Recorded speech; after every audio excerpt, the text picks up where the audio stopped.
And joining me now to talk more about the ongoing conflict is Dr. Paul Poast, Associate Professor of Political Science at the University of Chicago. Thanks so much for joining me this morning, Professor. Thank you for having me. The situation with Iran, obviously very fluid. It's changing by the hour almost. Despite President Trump's declaring a ceasefire between Israel and Iran in the last several hours, do we really have one?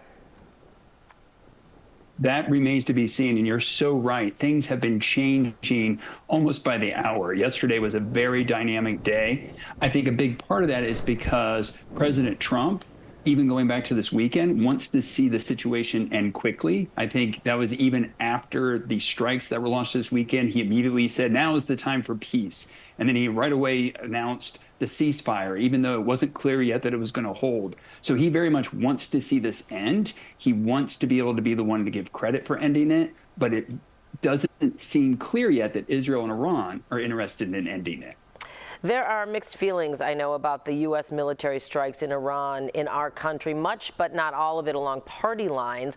What are your thoughts about the U.S. strikes that took place over the weekend, and could we expect more of them? I don't think we're going to expect more of them. My main impression of those strikes is that they were largely symbolic. They were a form of international posturing, if you will. That's not to say they didn't have an effect. They did cause damage. They did cause damage to some of the key nuclear facilities that Iran has. Now, it's still an open question about the extent of those damage. But the way that they were carried out, and I think for a good reason, they were carried out in a way to try to minimize casualties. There apparently was some prior warning that the strikes were going to be happening. So they were done in a large part to be able, for the U.S. and for the Trump administration, to demonstrate a willingness to use force, in a hope of trying to get Iran to come to a negotiating table. Perfect segue into my next question, and that is, how realistic is a return to diplomacy right now when it comes to Iran's nuclear capabilities? Will this push talks in the right direction?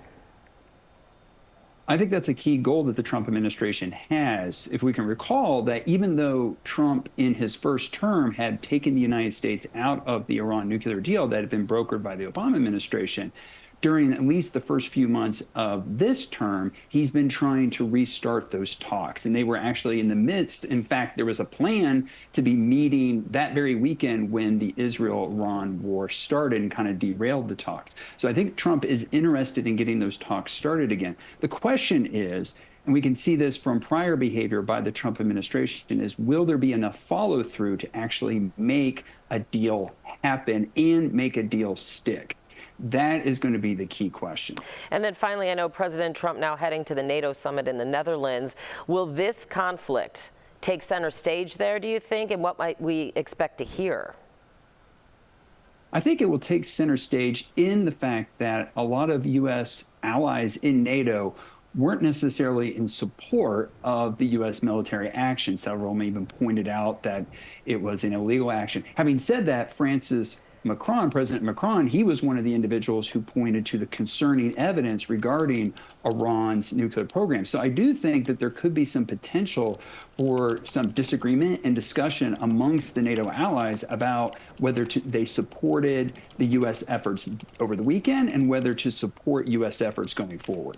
All right. I really appreciate it. Paul Poast, Associate Political Science Professor and non-resident fellow at the Chicago Council on Global Affairs. Thank you so much for your insight this morning. Thank you.